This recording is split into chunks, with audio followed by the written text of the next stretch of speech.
welcome to playingguitar.org. I'm Wes Carr, and we're going to go ahead and get started with the second half of the pentatonic lessons. If you haven't seen the first half, be sure to go back and catch that. It's going to talk about the pentatonics, what they are, put them into context when they're used. But it's also going to give you the first two shapes. So you want to make sure you have those down. If you have already seen the first video, remember that we have 5 basic pentatonic shapes, and those shapes are used in all different keys, and if we have those 5 shapes down, it gets us into a really good start as far as getting ready to solo. So we're going to start with the third shape in order, which is actually in the 4th position.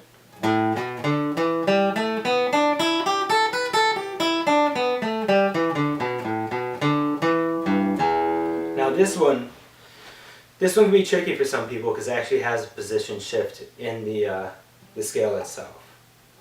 So on our E string, we're going to play 5-7 with our second finger playing 5, 4th finger playing 7. We're going to go to the next string and play 5 with the second finger, 7 with the 4th finger. Next string, 5th fret with the second finger, 7th fret with the 4th finger. Next string, we're going to play the 4th fret with the 1st finger, 7th fret with the 4th finger. And here we have that position shift.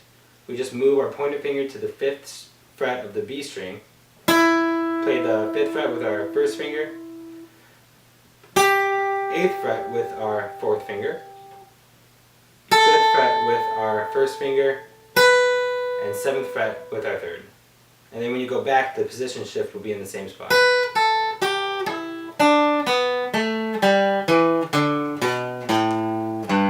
And that is one of the nice aspects, is when we're in this position, we still have the ability to reach up to that minor 3rd G and go down to the E.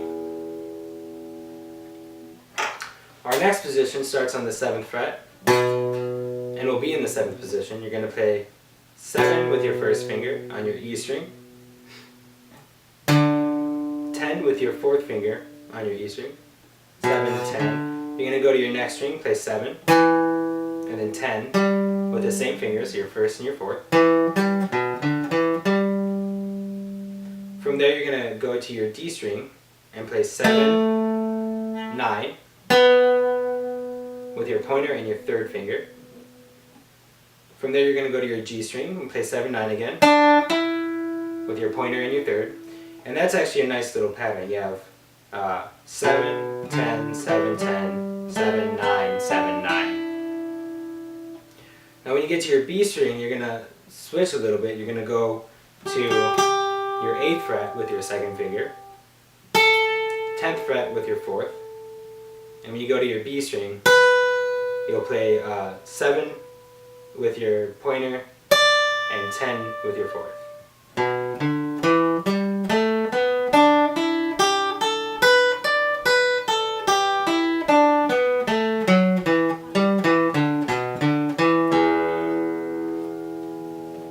Now the last position, I think, is the easiest, or at least the most comfortable, in the key of E.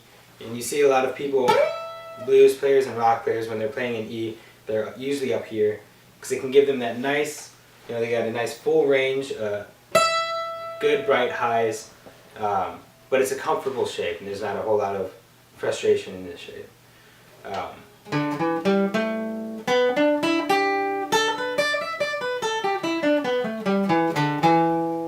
So you're going to start on your 10th fret with your 2nd finger, play 10 and then 12 with your 4th, again 10 and 12 with your 2nd and 4th.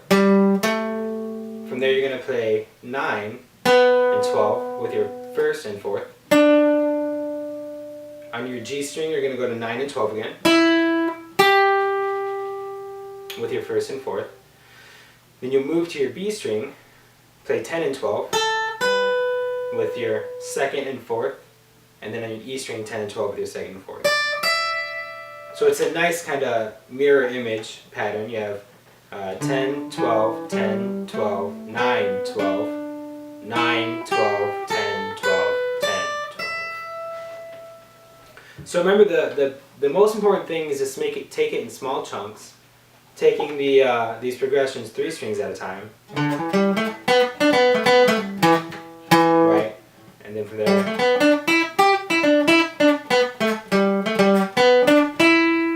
from there.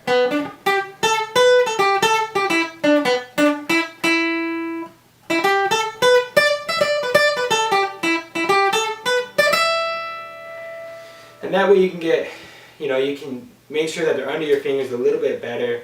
You get really comfortable with them. You're not making these big jumps when you try to apply them. But after you get really comfortable with them, one of the best exercises is to take the scale up and down and then try to do the whole neck without stopping. So your open position.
And that way you can kind of train your mind to have to think a little quickly, get really comfortable with them, and make sure you know them.